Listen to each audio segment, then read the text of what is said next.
Today's lesson is learning how to graph a linear inequality. Before we look at inequalities, let's revisit how do we graph a number on a number line.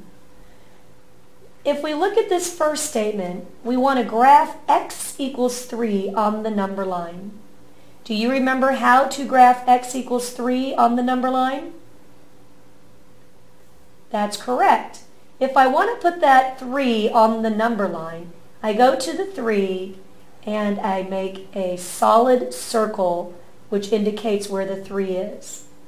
And then I would have to label it. Let's graph x equals -4 on the number line. So on the number line I go down to -4, I place a circle on the number line and I label it. Let's try one more. What if I have to graph x equals 1/2? Well, 1/2 is in between 0 and 1, so I would place a solid dot on the number line where 1/2 is. Notice my number line is not labeled in halves, so that's why we always have to label our dots. Okay, so using this, let's see how we can graph inequalities. If you look at the next line, we have the 4 basic inequalities. This one is called less than. This one is greater than.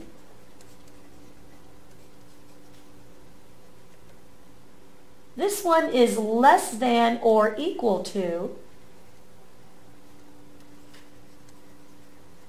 This line that's under the less than symbol means equal to. It's like part of an equal sign, just the bottom part. And this is greater than or equal to. Now I'm sure you remember the alligator eats the bigger number that you learned in elementary school. But if we look to upper level math, when I read a book from left to right, look how I approach the symbol. I see this pointed or lesser end as it opens up. For this one, reading from left to right, I approach the symbol. I've got this open, wider, greater end as it shuts. So coming from the left to the right, I've got this less end. And then here I've got this greater end. Okay, now let's learn how to graph some inequalities. Example 1. Look at part A. When we read this, it says 3 is greater than x. So that means 3 has got to be the greatest number than x. X can be anything that's not bigger than 3. So here's the solution to this number line. Since the inequality does not have an equal sign, that does not mean it includes 3. That means on the number line I have to target 3. It's not equal to 3, so I use an open circle at 3.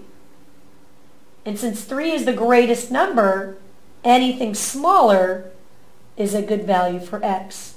Notice the whole line gets shaded because I can have 2 is less than 3, 1 is less than 3, or I could say 3 is greater than 2, 3 is greater than 1. And these in-between numbers like a half or a fourth, 3 is also greater than all of these numbers, decimals and fractions. And I also want to shade the arrow, which indicates anything even smaller, way down here in this end, is also smaller, or 3 is also greater than these values. I could also take this inequality and switch it around if that's confusing to look at it this way. But if I switch my problem or my answer around and put the x first and then the 3, I have to make sure that my symbol still represents the same answer. Notice that the greater symbol faces the 3 and the pointed end faces, or the lesser end faces the x. Yeah. So if I flip this around, I have to flip the inequality around. Okay, let's look at B. I want to graph the inequality x is greater than or equal to 4. So on the number line here, I target 4. And since it's also equal to, that means including 4. So I have a solid dot, which means the equal to 4. Everything greater is going to be this way on the number line. All of these numbers are bigger than 4. And this arrow indicates everything greater. Now let's us try. Let's graph number 1. X is less than or equal to -1. Notice my number line is not numbered.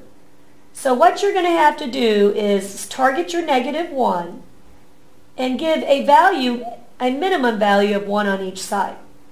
So if I were working this way on the number line, the next number would be 0. And if I was going this way, this number would be -2. Now be careful with working with negatives, because you number them opposite.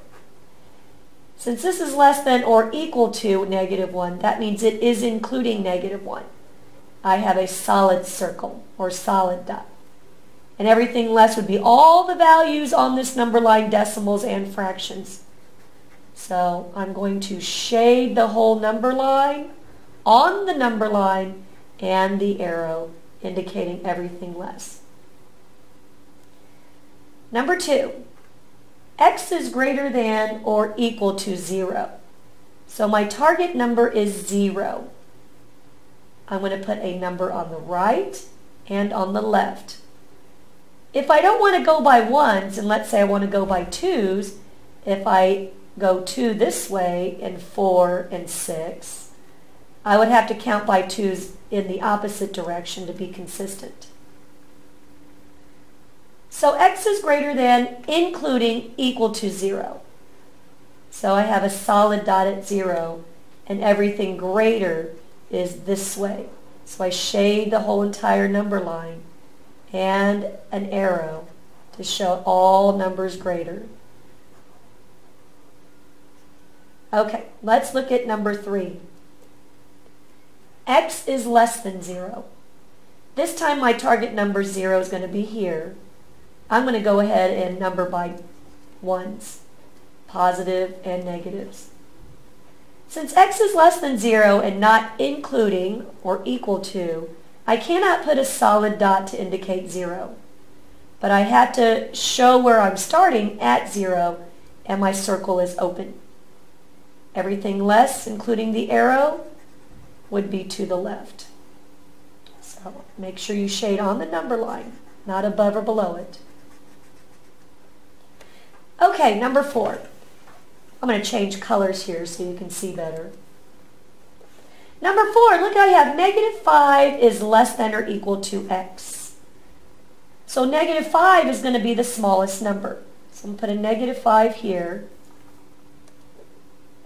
And I'm also going to put -4, -3, and then on this side a -6 and a -7. Well, it's -5 is less than or equal to X, so I've got the equal here.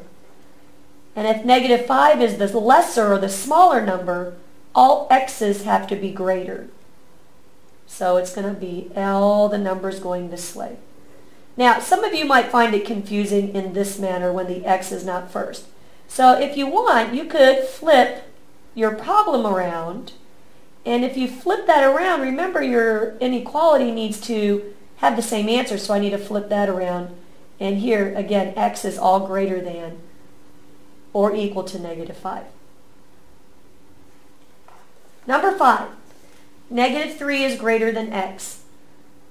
Let's go ahead and flip that one around and have X first and then -3. Since the greater faces the -3, I still have to flip this around so the greater is flipping or facing the -3. So here's -3. I'm going to number my number line, excuse me, and I'm going to put an open circle at -3 and shade everything to the left. Okay, I think you guys are doing really good. Something brand new. Notice we have now a -X instead of a positive X. Well, as you know, when we've been solving equations, our final answer, X, has to be positive. Well, if we be consistent in everything we're doing with this final answer, then we should come out with the same relationship when we check. So I want a positive x. So the opposite of negative x is a positive x. If I'm going to do that, I've got to do the opposite of greater than is less than. And the opposite of positive 2 is negative 2. Okay, well now let's check that. I'm going to put a negative 2 and a negative 3 and so on here, and then build the other side.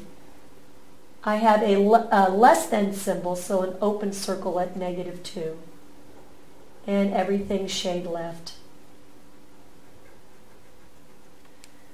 Well, anything that's over on this side should be solutions to the original problem. Let's look at this. Negative 3 is in the shaded region. So I'm going to substitute negative 3 in for x. Now remember, this negative is not this negative. This is part of the problem. So I'm going to put in this minus or this opposite sign. X is negative 3 for one of my solutions. And I want to know if this is true. Is that greater than 2? Because I'm checking. Well, what's the opposite of negative 3? You're right, 3. Is 3 greater than 2? Yes, it is. So that works. So if you're going to change your negative x into a positive x and do the opposite, make sure you do the opposite of everything, including the inequality. Okay, let's look down here at number 7. Oh, look, I have another negative x. So let's do the opposite of all of this. I'm going to stay consistent, and the opposite of negative x is x. The opposite of less than or equal to is greater than or equal to. And the opposite of 2 is negative 2. Okay, let's graph that. Here's a negative 2 and a negative 3. I'm going to put a negative 1 and a 0 there. Since I have an including, that is a closed circle. Greater is everything moving to the right. Okay, now let's look at the possible solutions here. And let's substitute a solution into the original problem. Okay, now an easy one would be 0. Let's substitute 0 into the original. Well, I would have negative 0 is less than or equal to 2. Can 0 be negative? No. So 0 is just 0. Is 0 less than or equal to 2? Yeah, it works. What if I put in this 1? So I have the original problem has a negative. So this is the negative. X is going to be 1, which makes that a negative 1. Is negative 1 less than or equal to 2? You're right, it is. So is this the right answer? Great. Okay, let's look at number 8. Oh, I see again my x is negative or opposite. Let's make the opposite of everything. The opposite of negative 4 is 4. The opposite of less than is greater than.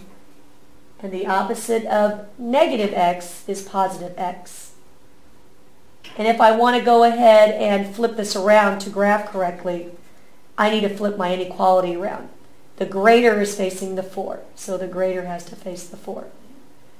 So here I have 4, 5, 6, and I'm going to put a 3 and a 2 here. I'm going to put an open circle at the 4 and shade everything left. And I would suggest you go ahead and check this and put a value in for x and see if it's true. One last one. I've got a negative x. So let's do the opposite of everything again. The opposite of negative 6 is 6. The opposite of greater than or equal to is less than or equal to. And the opposite of negative x is x. I'm going to stop right here. You go ahead and finish this last problem. Substitute a value in that you have shaded for x to see if it works and if your answer is correct. Take that to your teacher before you receive your independent practice.